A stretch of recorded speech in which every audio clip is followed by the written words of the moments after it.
Coragem para ser protestante. Amantes da verdade, marqueteiros e emergentes no mundo pós-moderno. Essa é a abordagem que David Will ele faz no seu livro a respeito desse tempo em que nós estamos vivendo. E eu queria ler aqui no capítulo 4 algo que é, meu Deus, de extrema importância fazermos uma reflexão. Olha o que David Wills ele diz. No capítulo 4, ele fala a respeito de Deus. Nesse capítulo, explorarei o que tem acontecido com Deus. Isso talvez tenha soado mais dramático do que eu pretendia. Não estou realmente preocupado com Deus. De nenhuma maneira estou, na verdade, preocupado com nós mesmos. O que aconteceu com Ele em nossa mente, em nossa alma, em nossa sociedade? Isso é bem diferente de perguntar o que aconteceu ao próprio Deus. E ele continua dizendo: escritores pós-modernos vêm dizendo que o universo é vazio, dizem que não há centro, portanto, não há significado ou significado globais.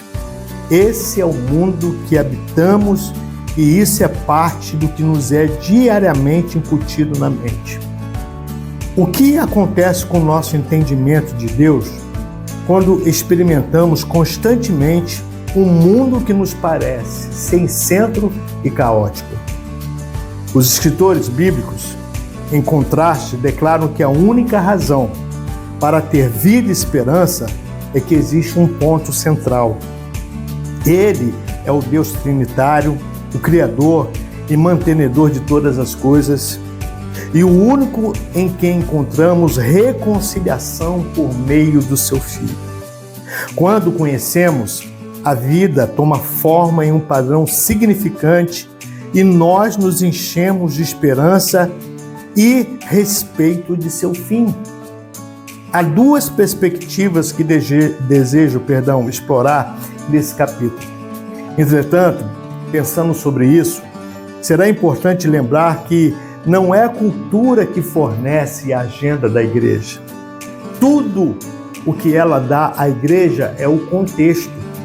A crença e a missão da igreja vem da palavra de Deus. Não provém da atração nem por meio da alienação da cultura. Não é a cultura que determina as prioridades da igreja. Não é a cultura pós-moderna que deveria ditar à igreja aquilo em que pensar. O princípio aqui é sola escritura, não sola cultura. Pelo menos deveria ser assim. Ele continua dizendo: contudo, como venho argumentando, a prática da igreja tem se desviado destes princípios. Com muita frequência, o que vemos é sola cultura, no lugar da sola escritura. Vemos igrejas, especialmente do tipo marqueteira e emergente, que vão se adaptando de maneira gritante à cultura de sua geração. Assumem como certeza de que não conseguirão se comunicar com a geração pós-moderna, a menos que adotem maneiras de pensar pós-modernas. Sim, até mesmo com respeito a Deus. Talvez especialmente com respeito a Deus. Rogo que estabeleçamos uma diferença. O que é de suma importância não é que a igreja aprenda a imitar a cultura, mas que aprenda a pensar os pensamentos de Deus conforme os pensamentos de Deus. O povo de Deus está aqui na terra para aprender como recolocá-lo no próprio centro, tal como ele é, para vê-lo no lugar que ele efetivamente ocupa, adorá-lo de conformidade com essa posição e para viver diante dele a cada dia. Viver diante dele não da maneira como nós, pós-modernos, gostamos de pensar, mas da maneira como ele realmente é. Essa é a maneira correta. Aliás, a única maneira pela qual a igreja, em seu próprio tempo e contexto, poderá ser fiel a Deus. Esse mundo onde as coisas estão sendo tão diluídas. E me parece que o próprio autor desse livro, David Wills, ele afirma aqui no capítulo 4, começando a respeito de Deus, em que está havendo o que nós chamamos de uma inversão da maneira como nós vemos Deus. Nós estamos querendo ver Deus de acordo com a cultura. E, na verdade, nós não podemos, em hipótese nenhuma, balizar esse tempo que nós estamos presentes e fazer as adaptações na palavra do Senhor. Lembra o que ele disse aqui? Antes, aquela visão que era só a graça, só a palavra, só Deus, só a Escritura, só a Escritura. Hoje nós estamos querendo fazer uma leitura dos princípios de Deus, da verdade de Deus ou do próprio Deus, mas com a lente da cultura, esquecendo que Deus não muda. Ele é o mesmo ontem, hoje e será o mesmo eternamente. Como ele faz aqui uma visão e ao mesmo tempo uma proposta de avaliarmos: será que hoje nós estamos com pessoas que se tornaram amantes da verdade? Não casaram com a verdade, se tornaram amantes da verdade.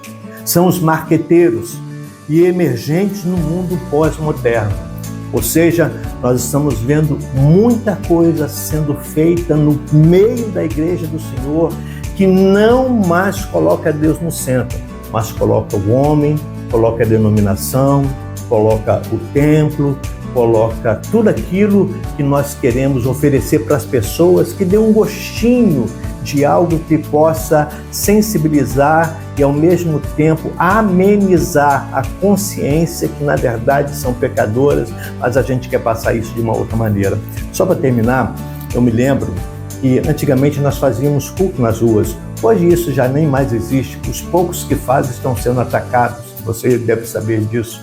Mas eu me lembro que algumas programações evangélicas, quando elas vinculavam os seus programas nas televisões, esses pastores daquela época, que provavelmente talvez sejam os mesmos pastores hoje, mas mudaram, ou seja, fizeram uma inversão da proposta.